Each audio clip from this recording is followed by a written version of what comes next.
Hi everybody, it's Janine Truitt with Ask Czarina. Welcome back. Hope you guys have had a great week. I know I am. I have been taking it a little easy this week, and I think I plan to do the same next week. I It's funny how like when you become your own boss, how you have to like self-talk yourself into taking a little time, and I've gone back and forth in my head about like, should I be doing something, or can I just simply enjoy and take it a little easy these next 2 weeks going into Labor Day? And so I wrestled with myself most of this week about that, and I've decided that yes, I do deserve a little bit of a break. And so, not so much that I've not been doing any business, but I've been just taking it really easy and not doing anything too heavy. Just trying to enjoy what's left of the summer before school starts back up and I'm back running around doing all of that and everything else that I have to do for this fall. So that's me, and hopefully you're doing the same. So I am checking in, obviously, because there's a new blog out this week, and it's called Is Your Employee Relations in the Toilet? And it's at thearistocracyofhr.com. So there's a bit of toilet talk. Like, that's not even aristocratic, right? That's just not Czarina like. I'm sure that's what you're thinking. But anyway, it has absolutely nothing to do with the act of going to the bathroom or toilets in general. It's really just a fun play with words that I put together based on a story that came across my desk recently, um, about a gentleman who worked for a company and essentially saw that the company was being somewhat wasteful with their toilet paper, in the sense that every day the janitor goes into their bathrooms and changes the toilet paper regardless of whether the toilet paper is completely used or not. They were throwing out the old toilet paper and then putting a fresh one.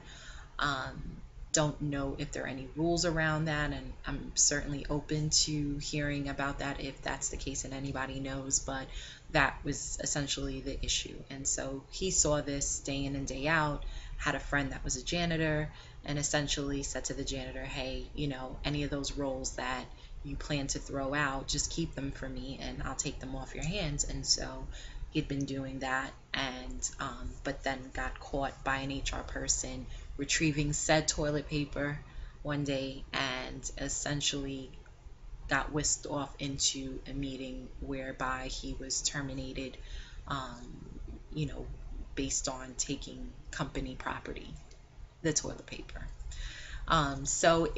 It sounds kind of silly and kind of small, and it's almost like, well, why talk about it? I think it's important to speak about it, largely because sometimes it's not those bigger or more clear-cut employee relations issues that stump us, but it's like these little, small, almost innocuous things that stump us, and they still have to be resolved, and they need to be resolved, just as consistently as we would with other employee relations issues. So I just thought it was a good test case to kind of throw out there and see what you thought about how you would approach it.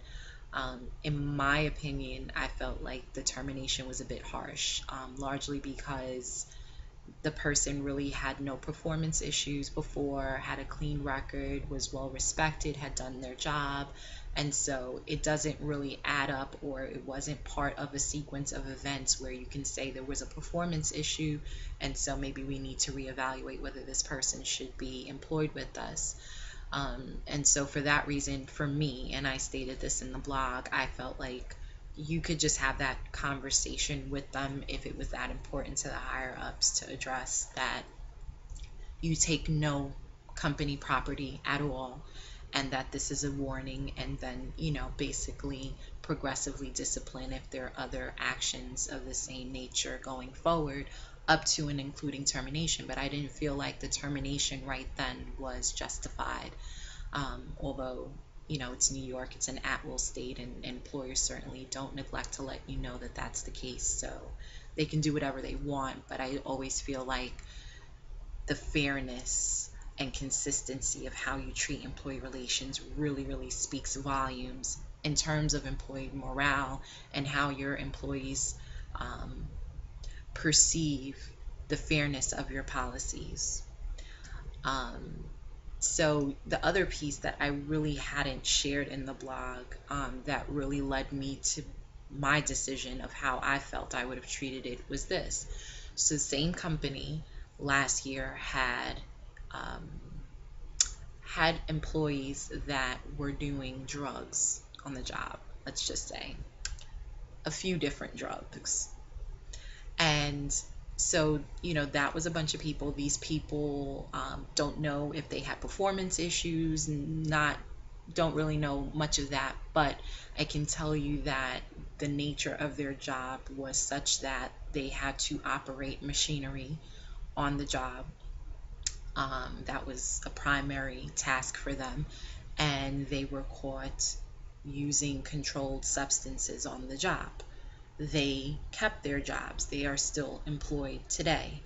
And so for me, that shows inconsistency between, their policies and how they're actually rating the severity of issues that come across their desk. So for me, if somebody is operating machinery, heavy duty machinery at that, on my premises as a business owner, and they're also using controlled substances and then operating that machinery. For me, it's not only a risk to my business, but they're risking their lives and they're risking the lives of other employees. So for me, on a scale of 1 to 10, that's in the 10 range. It's 9.5 to 10 if you want to be conservative on the 9.5 end. But for me, it's a 10. It's a very serious issue. And so it would have been dealt with very deliberately, in the sense that I think they would have lost their jobs that very day, because for me there's just no tolerance of ever using controlled substances and operating machinery. So they would not have their job today, is what I'm saying. Whereas this person who took toilet paper is probably less of a concern to me. Not that I wouldn't address them. As I mentioned before, I would have addressed the person so that they understand that it is company property and that they don't have a right to just help themselves to company property regardless of whatever they feel we should or should not be doing with it. So I'm comfortable with having had that conversation with that person. I'm not as comfortable about terminating that person based on the infraction. I would be very, very comfortable with terminating the others who still have their job in this situation. So, I say all of this and I share this story to help other HR managers, other people handling employee relations for their organizations understand that how fair and consistent you are and how you approach each employee issue really, really speaks volumes to the employees about, you know, how fair you are in your policies. You cannot preach one thing in your policies. I mean, you could, but you really shouldn't preach one thing in your policies and do something different, or have a number of different ways in which you treat certain things whereby there's a stark difference in severity, in corrective actions to mitigate whatever has happened in the company. It doesn't make sense. It never looks good to the employee that you're treating it that way. And so I'm pretty certain in this particular case with this person with the toilet paper, they feel like somehow the company was out to get them and them specifically, whereas that may not have been the intention at all. It may just be that they were not particularly pleased with the fact that this person was taking company property, and they're well within their right to feel that way. But it does not appear that way to the employee. It appears that somehow they're being picked on because here it is somebody that really was putting somebody's life in danger as well as their own, and the company still has their jobs, 6 people in fact, and this person does not. So, really, really look at your employee relations program and your policies, and I would say on a yearly basis, really seek to understand what you're doing in practice against what you're doing, what your policy says, and how you're treating all of these situations across the board. And if you find bottlenecks, where, you're being maybe overly harsh in some situations where you could have been more lenient. I think that's a good starting point to have a discussion with your team and really kind of tweak and revise what it is you do, because ultimately you want your employees to feel like in any situation that arises that they will be treated fairly. That's really the best they can ask for, is fairness.